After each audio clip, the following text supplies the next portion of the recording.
हरे कृष्ण। तो उन सभी प्रार्थनाओं का संकलन किया गया है। तो जैसा कहते हैं कि जब हम अर्चा विग्रह की सेवा करते हैं, पूजा करते हैं, तो वो प्रार्थनाएं उस उनमें से भी अनेक प्रार्थनाएं कुंती महारानी की, भीष्म पितामह, प्रहलाद महाराज, ध्रुव महाराज, ब्रह्मा जी, इंद्र, गजेंद्र, वृत्रासुर, तो ऐसी अनेक प्रार्थनाएं हैं। और इन प्रार्थनाओं को भी हम क्या कर सकते हैं, भगवान को समर्पित कर सकते हैं और भगवान उन्हें स्वीकार कर सकते हैं। हम तो रचना कर नहीं सकते, जिस तरह से ध्रुव महाराज इतने सौभाग्यशाली रहे कि भगवान का शंख उनके माथे से स्पर्श हुआ, तो वो जो प्रार्थनाएं उन्होंने की, हम भी उन्हीं को दोहरा सकते हैं। Copy paste, copy paste. भगवान ऐसा नहीं कहते कि भाई तुम तो नकल करके कर रहे हो, इट इज नॉट ओरिजिनल, तो ऐसा कुछ वो नहीं कहते। तो हम वो भी समर्पित कर सकते हैं भगवान को, यानी सेवा का कोई ना कोई माध्यम जो है हम सिलेक्ट कर सकते हैं। और जैसे आप देखते हैं कि भाई फौज में कोई व्यक्ति भर्ती हुआ तो उसको क्या करते हैं, तो डेली ड्रिल होती है, उसके बाद उसको निशाना लगाना सिखाया जाता है, तब कहीं जाके युद्ध में उसको भेजा जाता है। तो इस तरह से प्रैक्टिस करना बहुत आवश्यक है, अभ्यास करना बहुत आवश्यक है। जब हम अभ्यास करते हैं तो धीरे धीरे एक्सपर्ट हो जाते हैं, और एक्सपर्टाइज जैसे जैसे आती है, बढ़ती जाती है, तो हमारी योग्यता, हमारी पात्रता जो है भगवत धाम में भगवान की डायरेक्ट सेवा करने की बढ़ती चली जाती है। तो अर्चा विग्रह को ग्लोरीफाई करते हुए पद्म पुराण में भी एक श्लोक आता है, अर्चे विष्णु शिलाधिर गुरुषु नरमतिर्वैष्णवे जाति बुद्धि विष्णुर्वा वैष्णवानां कलिमलमथने पादतीर्थे अम्बुबुद्धि। श्री विष्णुर्नाम्नि मंत्रे सकल कलुष हे शब्द सामान्य बुद्धि बुद्धिर्विष्णु सर्वेश्वरेशे तद इतर समधीर्यस्य वा नारकी सह। मंदिर के अर्चा विग्रह को पत्थर या काठ का बना हुआ नहीं मानना चाहिए, नहीं गुरु को सामान्य मनुष्य मानना चाहिए, वैष्णव को किसी विशेष जाति या नस्ल का नहीं मानना चाहिए, और चरणामृत या गंगा जल को सामान्य जल नहीं मानना चाहिए। पुनः हरे कृष्ण महामंत्र को भौतिक ध्वनि नहीं मानना चाहिए। भौतिक जगत में कृष्ण के ये सारे विस्तार भगवान की कृपा तथा इस भौतिक जगत में भक्ति में लगे अपने भक्तों को सुविधा देने की इच्छा को प्रदर्शित करने वाले। तो मंदिर के अर्चा विग्रह को पत्थर या काठ का बना हुआ नहीं मानना चाहिए, है ना। हालांकि बना है, लेकिन क्या है, भगवान उसमें विराजमान है, तो वो भगवान ही हो गए, और उसी भाव से उनकी सेवा, उसी प्रेम से उनकी सेवा करनी चाहिए। अच्छा, गुरु को तो नहीं, गुरु को सामान्य मनुष्य मानना चाहिए। तो प्रभुपाद ने देखा कि मंदिर से अर्चा विग्रह गायब है, जगन्नाथ, बलदेव, सुभद्रा सब गायब हैं। बोले कहाँ गए, कहाँ? तो भक्तों ने बताया कि ये सैर करने गए। कहाँ सैर करने गए हैं? तो समुंदर किनारे लेके गए हैं भक्त लोग उनको, समुंदर की सैर कराने के लिए। अरे बोले गड़बड़ है। तो भक्तों का भाव जैसा, यानी इतनी मासूमियत कि भगवान को ज्यादा से ज्यादा सेवा देनी है, ज्यादा से ज्यादा सेवा देनी है, तो ये भी सेवा देनी है, कहाँ, समुंदर किनारे घुमाने ले जाना। हालांकि जगन्नाथ जी ऐसे प्रभु हैं, ऐसे प्रभु हैं, इतने इतना प्रेम करते हैं भक्त को कि कुछ कम ज्यादा होता है तो भगवान एडजस्ट कर लेते हैं। आप सिर्फ इच्छा करो, श्रीमान हिज ग्रेस द्विजराज प्रभु जी जब वो जगन्नाथ कथा कर रहे थे तो उसमें बता रहे थे, इच्छा करने मात्र से भगवान आपके दरवाजे पे आ जाते हैं। उसमें वो प्रसंग बताते हैं कर्माबाई की खिचड़ी का, कि वो खिचड़ी बना के भगवान को ऑफर करना चाहती थी, और मंदिर के जो पंडा हैं, वहाँ पुजारी जो है उनको पंडा कहते हैं, उन्होंने मना कर दिया। आपका भोग नहीं लगेगा। हालत देखी है तुम्हारी। तो उनके शरीर की सुध बुध नहीं रहती थी, नहाया नहीं नहाया, किस जाति के हैं वो। लेकिन भगवान उनके घर पहुंच जाते थे खिचड़ी खाने। तो कितनी इच्छा है आपकी भगवान को खिलाने की, भगवान को सुलाने की, भगवान को मनाने की, कितनी इच्छा है आपकी। तो इसलिए अर्चा विग्रह को साक्षात भगवान ही मानना चाहिए। गुरु, हरि बोल, गुरु जो है उन्हें सामान्य मनुष्य नहीं मानना चाहिए। तो गुरु को हमें क्या है, हमें हमारा हमारी जिम्मेदारी क्या है, तो हमारी जिम्मेदारी ये है, हम हमारे जो गुरु हैं वो भगवान के समान ही ट्रीटमेंट, भगवान के समान ही ट्रीट करें। वैष्णव को किसी विशेष जाति या नस्ल का नहीं मानना चाहिए। वैष्णवेर,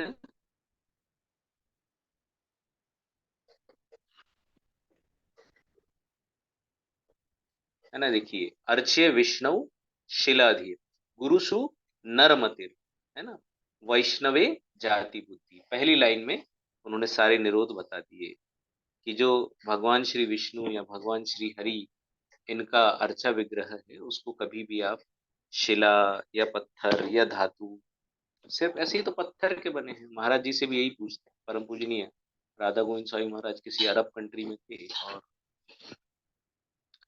वो बीट बैग से चैंटिंग कर रहे थे। उनसे पूछ लिया जो मुस्लिम थे उन्होंने कि भाई पत्थर, तो बोले not every stone, we do not worship every stone, सभी पत्थरों को हम नहीं पूछते हैं, अन्यथा ये तो पत्थर का बना हुआ है, इस पे हम पैर रख के चल रहे हैं, तो इसकी पूजा तो हम नहीं कर रहे हैं। तो इस तरह से गुरुशु, सॉरी शिलाधेर, देन गुरुशु नरमतिर, है ना, गुरु को जो है नर के समान, ये तो साक्षात भगवान के शुद्ध भक्त, भगवान के की जो अहेतु की कृपा है उसके वशीभूत यहाँ आते हैं। इनके हृदय में भी अहेतु की कृपा होती है इन बद्ध जीवों के प्रति, और ये निरंतर प्रार्थना करते रहते हैं कि ये जो बद्ध जीव है ये क्या हो जाए, इससे प्रभु का प्रेम प्राप्त हो जाए, इससे कृष्ण प्रेम प्राप्त हो जाए, और कृष्ण प्रेम प्राप्त करके ये अपना उद्धार कर सके। तो ये भी करुणा से भरा हुआ हृदय लेकर के यहाँ आते, तो अपनी अहेतु की कृपा वश ये यहाँ पर आते हैं और बद्ध जीवों को भगवान की ओर ले चलते हैं। तो जब हम देखते हैं कि अरे ये भी तो नर का शरीर धारण किए हुए हैं और वही क्रियाएं करते हैं, खाना पीना त्यागना, तो ये सब तो वैसा ही सामान्य चला आ रहा है, नहीं वैसा नहीं है।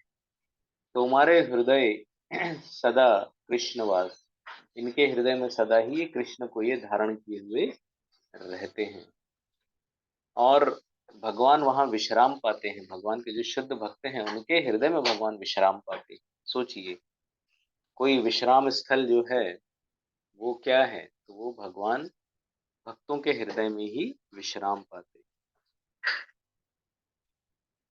क्योंकि शुद्ध है, कामना से रहित है, केवल सेवा का भाव है, तो वहां कोई ऐसा वो नहीं मिलता, भगवान को कोई तकलीफ नहीं होती है कि ये दे दो भगवान, वो दे दो भगवान, ये प्रॉब्लम है, वो प्रॉब्लम है, ऐसा कुछ नहीं होता है। और फिर जो वैष्णव हैं उन्हें किसी जाति नस्ल ऐसा नहीं समझना चाहिए। ये शास्त्र का श्लोक है, इसलिए आप देखें यवन कुल हो, म्लेच्छ कुल हो, जो अलग अलग कंट्रीज हैं जहाँ, तो बहुत ही ज्यादा मतलब कुत्ता गो सभी सभी सर्वाहारी कहें तो कोई उसमें वो नहीं है। तो ऐसे लोग भी वैष्णव बन जाते हैं, तो फिर हमें उन चीजों को भुला देना चाहिए कि ये पहले क्या थे। चरणामृत को जब हम धारण करते हैं या गंगा जल को जब हम धारण करते हैं, तो सामान्य जल नहीं मानना चाहिए। आपकी फीलिंग्स बहुत मैटर करती हैं, आपकी जो भाव है वो बहुत मैटर करते हैं, है ना। कुछ समय तक तो चल जाता है, when जब हम कुछ भी नहीं जानते हैं, है ना, तब तक कोई दिक्कत नहीं है, लेकिन जब हम जानने लगते हैं, तो जब हम पूरे भाव के साथ लेते हैं तो और ज्यादा हमको फायदा मिलता है। रात नहीं होते, हरे कृष्ण महामंत्र को भौतिक ध्वनि नहीं मानना चाहिए। जब ऐसा मानेंगे, भौतिक ध्वनि मानेंगे, सामान्य मानेंगे, तो क्या करेंगे हम? ध्यान देंगे क्या? हम चैंटिंग करते-करते दूसरी तरफ भी ध्यान लगा के रखेंगे, है ना? एक फ़ोटो आया था तो हाथ में माला है और उँगली जो बाहर निकली है, लेफ्ट हैंड में मोबाइल है and WhatsApp is going on और फेसबुक जो भी व्हाट्सएप, फेसबुक सब चल रहा है और चैंटिंग भी चल रही है। तो सामान्य ध्वनि नहीं मानना चाहिए, स्वयं भगवान है। नाम और नामी अभिन्न है, नाम नामी अभिन्नत्वात्। और पूरी तरह से जैसा ऐश्वर्य भगवान का वैसा ही ऐश्वर्य नाम का है। तो जब हम संग कर रहे हैं, है ना? आप सोचिए कि एक देश है भारत, उसके प्रधानमंत्री हैं, वो यदि आपके साथ पर्सनली आपके साथ में हैं, तो आपका सारा ध्यान लगा रहेगा। वो जो कहेंगे आप सुनेंगे और जो बोलेंगे आप करेंगे, तो पूरा ध्यान आपका उनकी तरफ लगा रहेगा। तो फिर एक देश की प्रधानमंत्री के साथ हैं, तो ये हालत है। तो फिर समस्त देश, फिर जितने देश हैं इस धरती पे, धरती जिस ब्रह्मांड में है, और फिर ऐसे अनेक ब्रह्मांड हैं, और फिर ऐसे अनेक ब्रह्मांड उनके एक अंश मात्र से प्रकट होते हैं, है ना? वो भी हम देखते हैं कितना डिस्टेंस चला आ रहा है।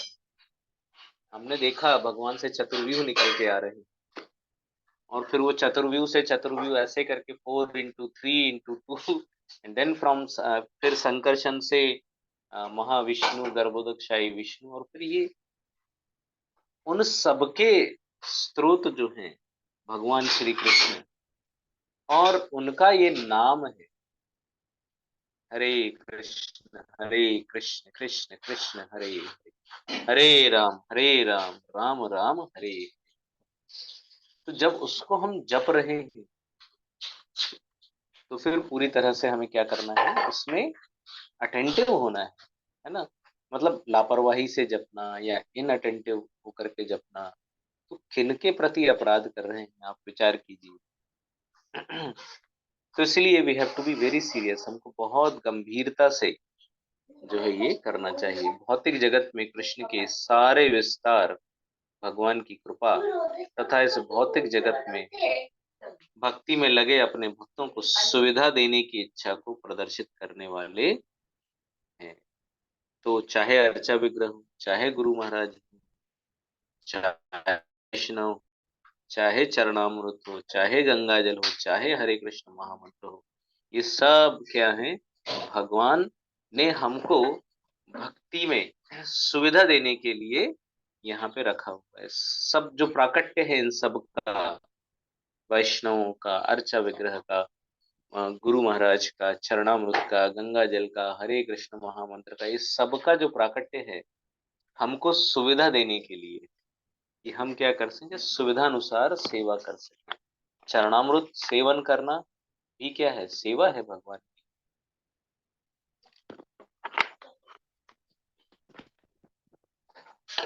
फायदा किसको हो रहा है? हमको हो रहा है। यदि मैं एक कंपनी में जॉब करता हूँ, मान लीजिए मैं सेल्समैन, दिन रात मेहनत कर रहा हूँ, प्रोडक्ट किसका बिक रहा है? कंपनी का बिक रहा है, मुझे सिर्फ पगार मिल रहा है। कंपनी का टर्नओवर करोड़ों में है, मेरा पगार मात्र कुछ लाखों में, यानी मिनिमम लाखों में, बस हो गया। कंपनी मल्टी मिलीनियर, कई कंट्रीज में उनका ऑपरेशन हो रहा है, मैं एक छोटे से शहर में घर घर जा करके प्रोडक्ट बेच रहा हूँ धूप में, और कंपनी के जो ओनर हैं वो कहाँ हैं? तो वो अपने कमरे में, एसी लगा हुआ है। तो ऐसा भौतिक जगत में आप देखें, सेवा करके आपको जो मेवा मिलता है बहुत थोड़ा है ना? जब आप पहाड़ भर की मेहनत करो तो राई के बराबर आपको फल मिलता है। सरसों का दाना होता है छोटा सा, हम घर में यूज, राई के बराबर आपको छोटा सा फल मिलता है। पहाड़ भर की मेहनत करो, पर्वत बराबर आपको मेहनत करो, और फल आपको मिलता है सरसों के दाने बराबर। ऐसा है। तो इसीलिए भगवान की यदि हम सेवा करते हैं, और कितनी बढ़िया सुंदर सुंदर सेवाएं की हैं। बस 1 मिनट के लिए मैं रुकना चाहूंगा। हरे कृष्ण।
हरे कृष्ण। तो कितनी सुविधाएं भगवान की है सेवा करने की, अलग अलग विधियां इतने सिंपल सिंपल हैं। चरणामृत कितना स्वादिष्ट लगता है। अब आप विचार कीजिए, कोई भयंकर निकम्मा है, भयंकर आलसी है ना। जैसे हम देखते हैं कई लोग बहुत शराबी होते हैं, तो पैसा होता है उनके पास में, कुछ करते नहीं है, बस दिन रात शराब पीते हैं और थोड़ा भोजन लेते हैं और पड़े रहते हैं जगह पे। अब ये कैसे सेवा करेंगे भगवान की? तो भाई कुछ तो खाते हो। हाँ खाते तो हैं, पीते तो बहुत हैं, लेकिन थोड़ा बहुत खाते तो हैं। तो प्रसाद सेवा करो, प्रसाद खा के भगवान की सेवा करो, तो उसको प्रसाद मिल जाता है, भगवान की सेवा हो जाती है। प्रसाद सेवन, ऐसे धीरे धीरे सेवा बढ़ती चली जाती है। प्रसाद सेवन करो तो ये सब क्या है? भगवान की अहेतु की कृपा है। अब आप विचार कीजिए, उससे यदि डीलिंग करना है, बड़ा मुश्किल है ना। तो भाई बहुत भूख लगी है, तो यदि भगवान का प्रसाद उसको मिल जा रहा है तो डायरेक्ट इंजेक्शन ही लग जा रहा है एक प्रकार से, तो बाद जी उसको इंजेक्शन कहते हैं।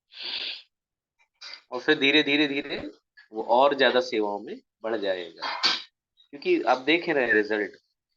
मैं तो मदिरा की बात कर रहा हूँ, विदेशों में प्रभुपाद जी जिन भक्तों से डीलिंग किए और जिनको शुद्ध भक्त बनाया, संन्यास प्रदान किया, एलएसडी, मारिजुआना और मॉर्फिन, बड़े बड़े जो ड्रग्स के नाम हैं, उसके नशे में ये धुत रहते थे।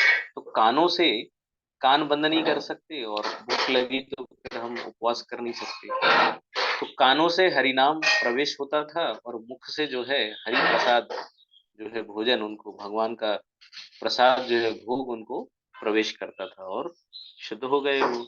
और फिर ऐसी ऐसी सेवाएं करने लगे। देखिए बड़े बड़े मंदिर जो है मायापुर, जब भक्त पहली बार वहां गए तो उन्होंने क्या देखा? अरे खाली जमीन है चारों तरफ, और माफिया बहुत है, लैंड माफिया बोलते हैं, लैंड माफिया बहुत है। ऐसी परिस्थिति में आज आप देखिए विश्व का सबसे बड़ा मंदिर बन के तैयार है वहां पे। और प्रभुपाद जी ने जब उस समय भक्तों को कहा, भक्तों ने कहा इम्पॉसिबल प्रभुपाद। मतलब यहाँ आप सोचिए, गंगा नदी है। आप जब गए होंगे मायापुर, तो वहां पे आपने देखा होगा कि चारों तरफ, यानी वो आइलैंड है ना, पानी से चारों तरफ पानी ही पानी है। कैसे उस समय की बात है जब प्रभुपाद जी भक्तों को लेके आए थे, और सारा उन्होंने सब बता दिया, जैसे उनको देख रहा हो कि आने वाले समय वैदिक प्लानिटोरियम यहाँ पे ऐसा ऐसा होगा, बिल्कुल शब्द जैसे शब्द प्रभुपाद जी के, वैसा मंदिर यहाँ पे। तो भक्त बिल्कुल सुन के हैरान परेशान कि कैसे कैसे होगा।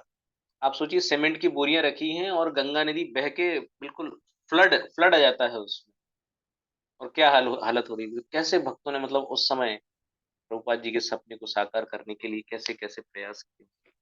तो ये वही भक्त हैं जो, मतलब ऐसे वही लोग हैं जो नशे में, यानी हिपीज जो थे पूरी तरह से, तो प्रभुपाद जी ने कैसे उनको, उनसे सेवा कैसे कराई, और कैसे कैसे निम्न सेवा से, अब वैसे तो कोई सेवा निम्न नहीं होती है, लेकिन फिर भी हायर लेवल की सेवा तक उनको लेकर के गए, कि उन भक्तों से जो है बॉम्बे, दिल्ली, मायापुर, बड़े बड़े जगह पे, विदेशों में जहाँ जहाँ, तो मंदिर पूरा उनसे बनवा के, मैनेजमेंट करवा के, वो जी माइक्रो मैनेजमेंट करते थे, मतलब छोटी से छोटी चीज का मैनेजमेंट भी वो उनको सिखाते थे, और खुद भी उसका ध्यान रखते थे। तो इस तरह से ये सारी जो चीजें हैं, वो सब जो है भक्तों को सुविधा देने के लिए। तो यदि मैं प्रचार कर रहा हूँ, तो मेरे पास ये सुविधा है कि मैं प्रचार कर सकता हूँ। प्रभुपाद जी ने सुविधा दी है कि भाई इतने सुंदर सुंदर ग्रंथ लिखे हैं मैंने, कुछ नहीं करना है आपको, सिर्फ वो ग्रंथ दे दो उनको। क्या दे दिया आपने? टाइम बम दे दिया। जैसे टाइम बम लगा दो आप कहीं, तो क्या होगा? बस समय रहते फट जाएगा वो। तो भगवत गीता दे दी आपने किसी को, तो टाइम बम हो गया। बिल्कुल निश्चित समय आएगा, उसको जैसे ही उसकी सुकृति का समय हो गया, तो बस भगवत गीता खुल जाएगी, और कभी ना कभी उसका लाभ उठाएगा, और जब तक वो भगवत गीता पढ़ेगा आपको उसका लाभ मिलता रहेगा। है ना, chain reaction, uncontrolled chain reaction बोलते हैं, अनियंत्रित श्रृंखला एक चल पड़ेगी।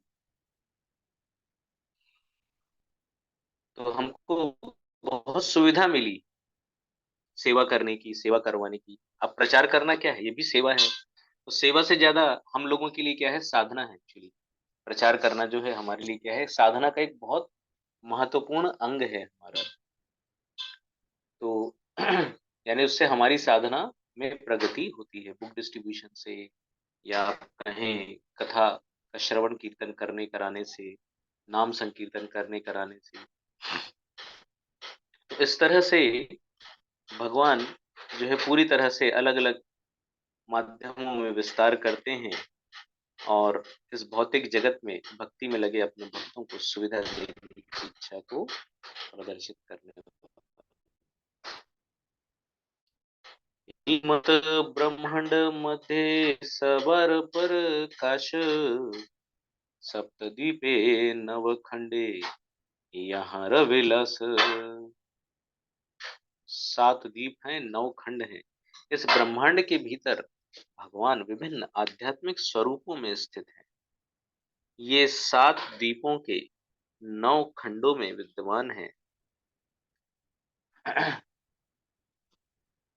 इस तरह इनकी लीलाएं, उनकी लीलाएं चलती रहती हैं।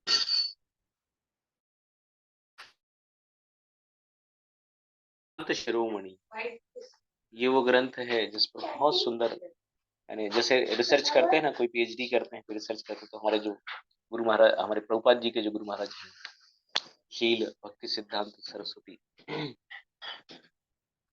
महाराज, तो ये उनको टाइटल मिला था वहां से। तो सिद्धांत शिरोमणि में 7 द्वीपों का उल्लेख हुआ है।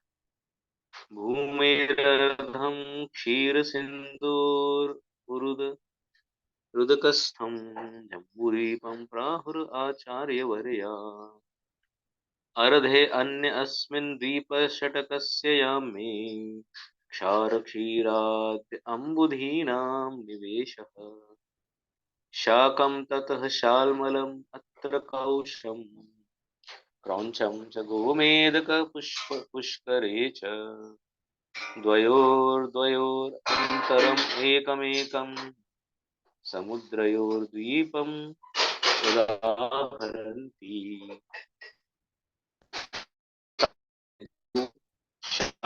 शाल्मली, कुश, क्रौंच, गोमेद, गोमेद को प्लक्ष भी कहते हैं, और पुष्कर। तो एक्चुअली ग्रहों को द्वीप कहा गया है।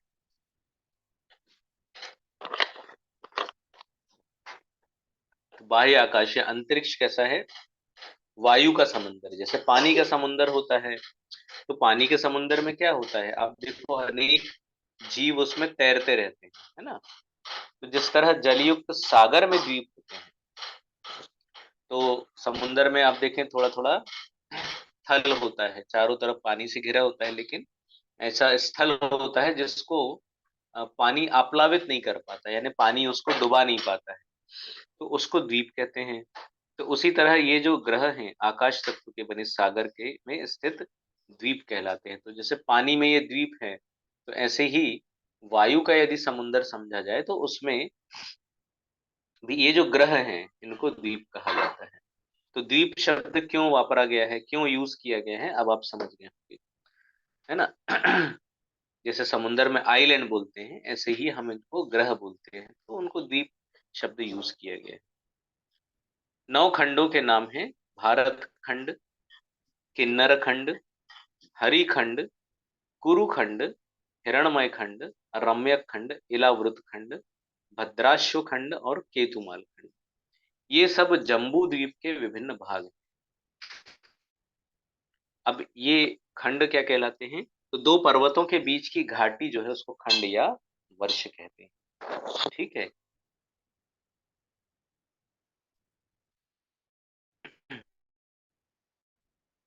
सर्वत्र प्रकाशतर भक्त सुख दिते जगतेर धर्म नाशी धर्म पिते। भगवान अपने भक्तों को प्रसन्न करने के लिए ही सारे ब्रह्मांडों में भिन्न रूपों में स्थित हैं। इस तरह भगवान अधर्म का विनाश करते हैं और धर्म की स्थापना करते हैं। क्या कह रहे हैं? पुनः सुनिए। भगवान अपने भक्तों को प्रसन्न करने के लिए, अब विचार कीजिए, भगवान अपने भक्तों को प्रसन्न करने के लिए सारे ब्रह्मांडों में, मतलब कितना ख्याल रखते हैं। तो भगवान कोई है, कोई मालिक है, कोई फर्क नहीं पड़ता है।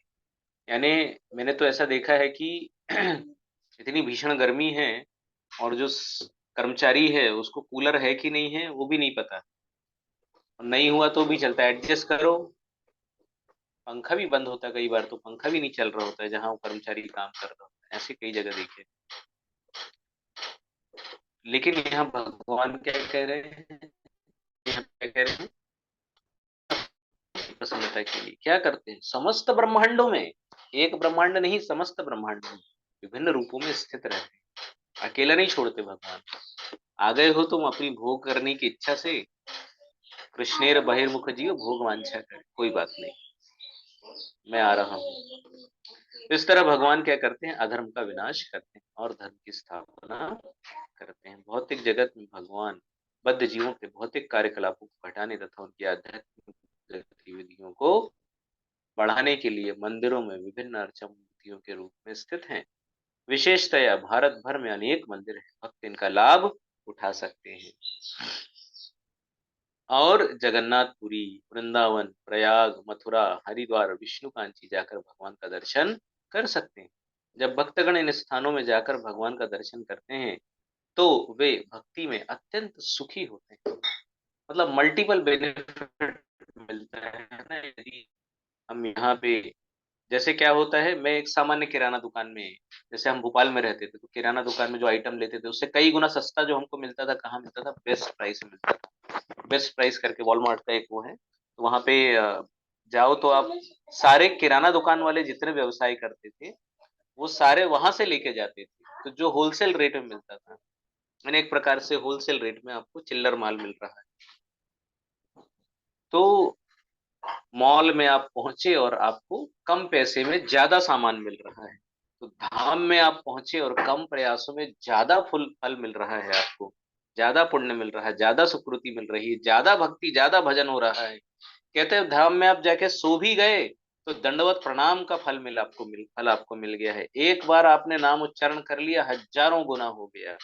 एक माला जप ली मतलब 1000 माला हो गई। सोचिए कब कर पाएंगे हम 1000 माला, दिन की 16 बड़ी मुश्किल से होती है, कब 64 कर पाएंगे, फिर कब वो 1000 पे पहुंचेंगी। 16 अगर मैं रोज करूं तो कितने दिन लगेंगे, 100 दिन लगेंगे 1600 माला जपने, एक माला में काम हो जाता है। तो यदि मैं वहां पे जाकर के कुछ दिन रह करके भजन करूं तो कितना कितना गुना लाभ मुझे मिल जाएगा। तो क्यों है ये सब, तो भगवान ने सुविधा दी हुई है। तो भगवान धरा धाम पे प्रकट हुए, अपना धाम लेकर के ही यहाँ आ गए। क्यों, ताकि भक्त भक्ति करके अत्यंत सुखी हो सके। हरे कृष्ण। आज की कक्षा को यहीं विराम देते हैं, आगे आप भक्त कोऑर्डिनेट कर सकते हैं।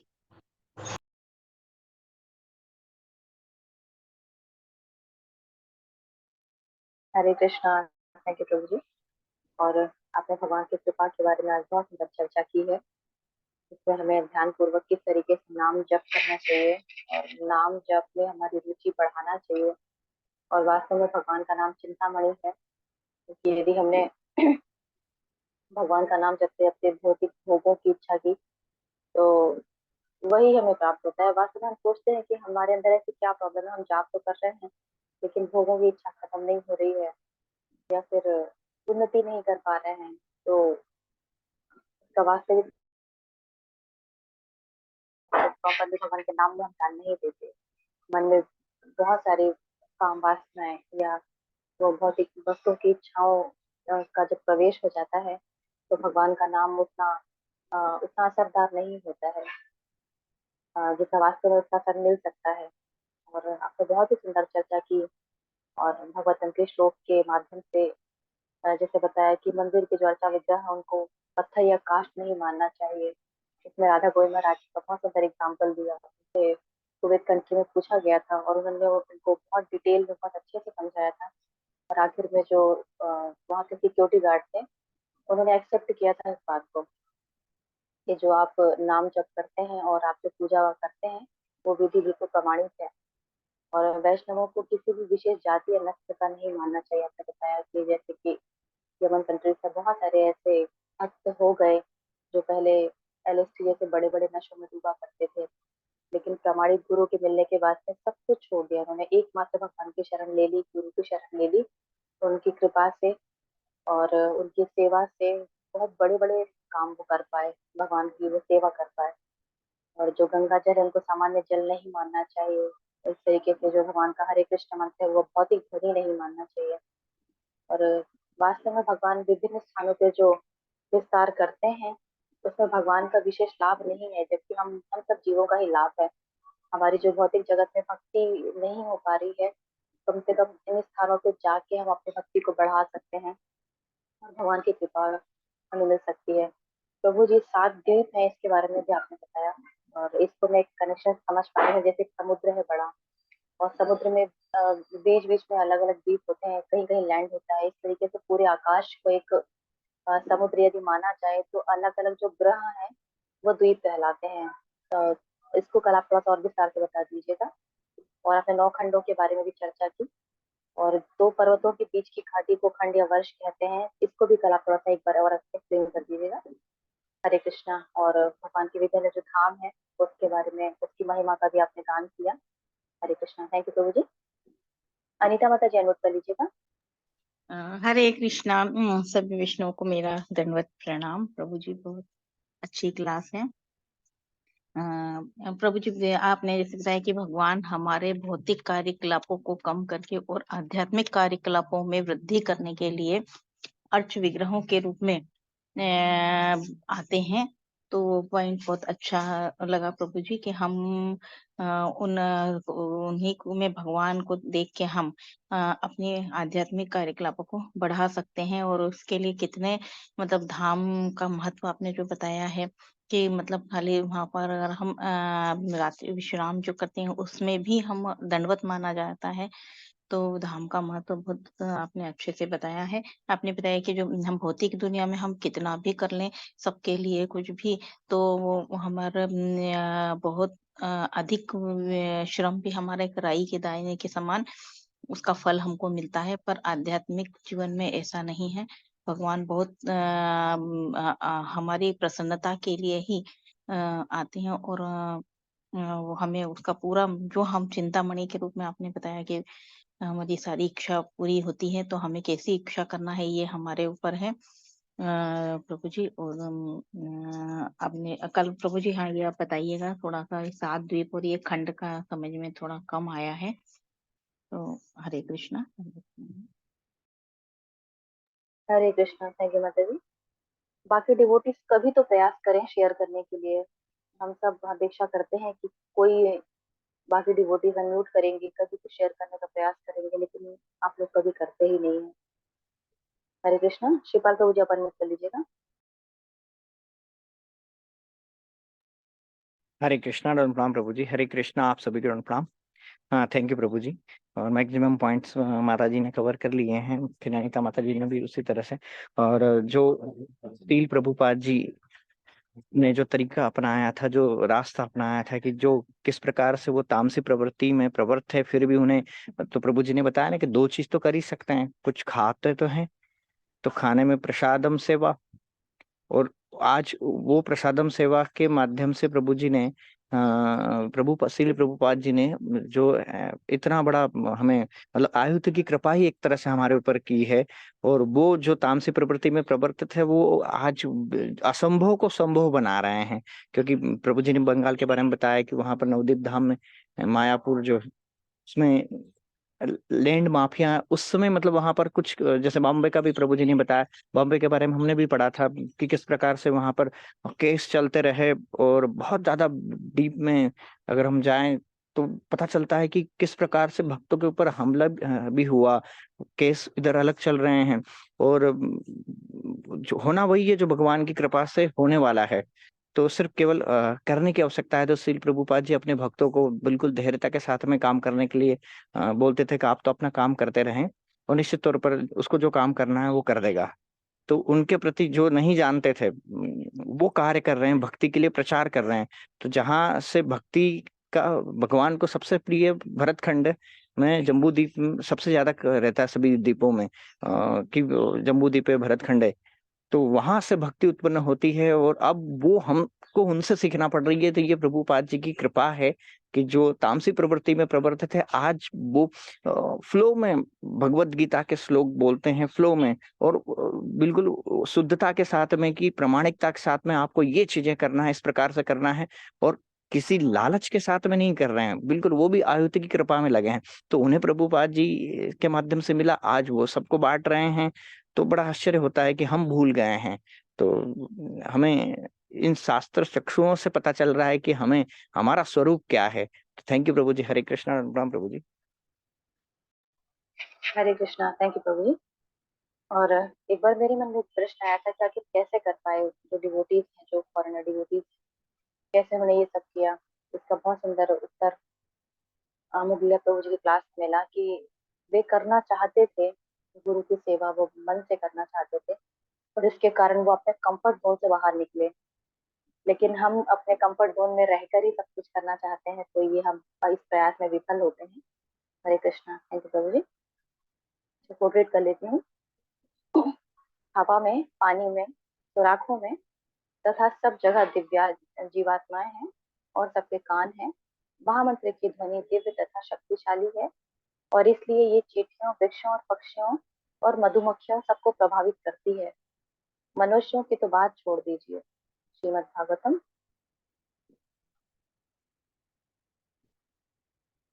श्रीमद् भगवद गीता यथारूप 5:17 से 24 का प्रवचन, लॉस एंजलिस 1977। कल वाला ही कोट लग रहा है मुझे, और ये आज का डेट में लिखा हुआ है। स्वच्छता भगवत भावना का दूसरा नाम है। ध्यान पूर्वक इस बात का पालन होना चाहिए, और फिर आप अत्यंत तीव्रता से कृष्ण भक्ति के पूर्णतम स्तर पर प्रगति करेंगे। कंचन माला को 20 अप्रैल 1970।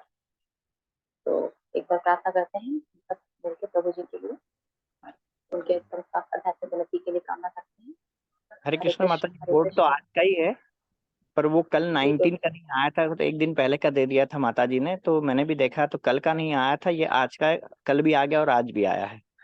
जी जी जी सर। हरे हरे कृष्ण। हरे कृष्ण कृष्ण। हरे कृष्ण कृष्ण कृष्ण हरे कृष्ण हरे हरे राम हरे राम। राम कृष्ण राम हरे राम। कृष्ण हरे कृष्ण कृष्ण राम कृष्ण प्रभु। हरे हरे हरे और राम सकल राम राम राम हरे हरे हरे कृष्ण हरे कृष्ण जगत गुरु श्री